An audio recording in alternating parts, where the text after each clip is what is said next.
Olá, meu amigo, olá, minha amiga, paz e bem. Eu estou aqui hoje para mais uma crônica sobre o bem viver indígena e hoje eu quero falar com você sobre educação.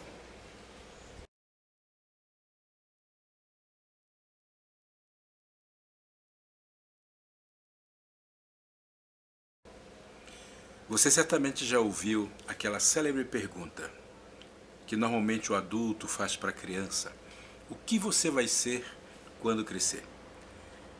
E com essa pergunta, a gente determina praticamente que a criança ela não vai ser nada. Ou ela é um ser que ainda está num processo de ser algo? Essa é uma pergunta que nunca se faz para uma criança indígena, em situação nenhuma. E não se faz exatamente porque o indígena entende que a criança já é tudo o que precisa ser. E uma criança precisa ser essencialmente criança. E a criança, para se realizar como tal, ela precisa fazer aquilo que uma criança faz e gosta de fazer: brincar, correr, aprender, interagir, ser curiosa. A criança é por si só o universo e ela já traz consigo esse universo. Portanto, nunca se pergunta o que ela vai ser, exatamente por ela já ser aquilo que precisa ser. E cabe aos adultos, cabe à sociedade, cabe à aldeia, cabe à comunidade dar todo o suporte, todas as condições para que elas sejam plenamente crianças. Daí, todos os adultos interagem com essa criança de uma forma mais inclusiva possível, de maneira mais prazerosa possível, para que a criança, sendo ela mesma, ela consiga aprender os elementos básicos da convivência, da cooperação, do pertencimento à comunidade que ela vive. Fazendo isso, a criança se torna plenamente criança.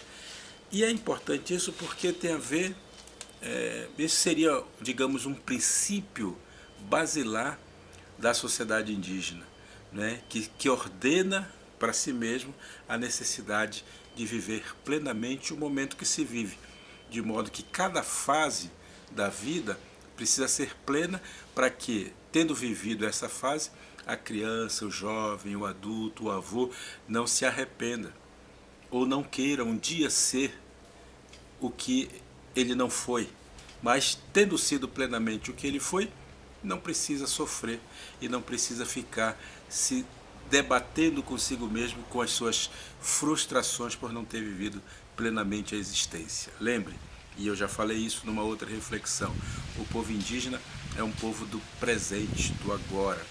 Por isso, a importância de viver cada fase como única. Criança sendo plenamente criança, o jovem plenamente jovem, e não se quer outra coisa do jovem a não ser que ele seja jovem. E ser jovem significa o processo de crescimento, de envolvimento com a comunidade, de pertencimento. Daí a importância de ter vivido bem e plenamente a sua infância.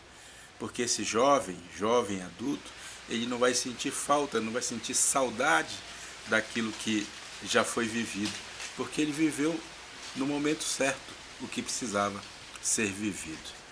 Isso vale também para os pais, que vão ser aqueles que vão ensinar para as crianças exatamente o sentido do pertencimento, e cabe aos pais serem pais presentes, né? Serem pais educadores, serem pais que ensinem os filhos a arte do próprio corpo.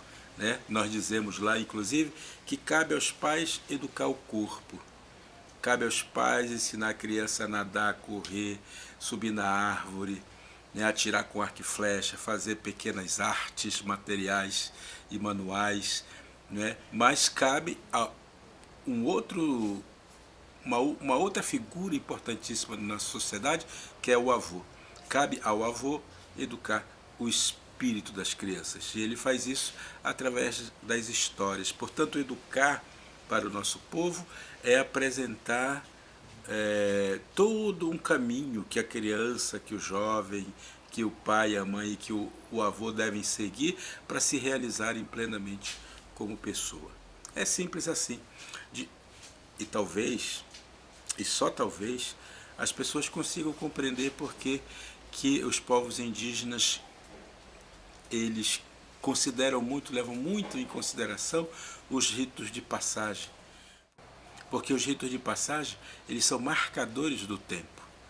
Quando a criança é criança, chega um momento em que ela precisa romper com isso, porque vai assumir um outro momento da vida, ser jovem, ser adolescente.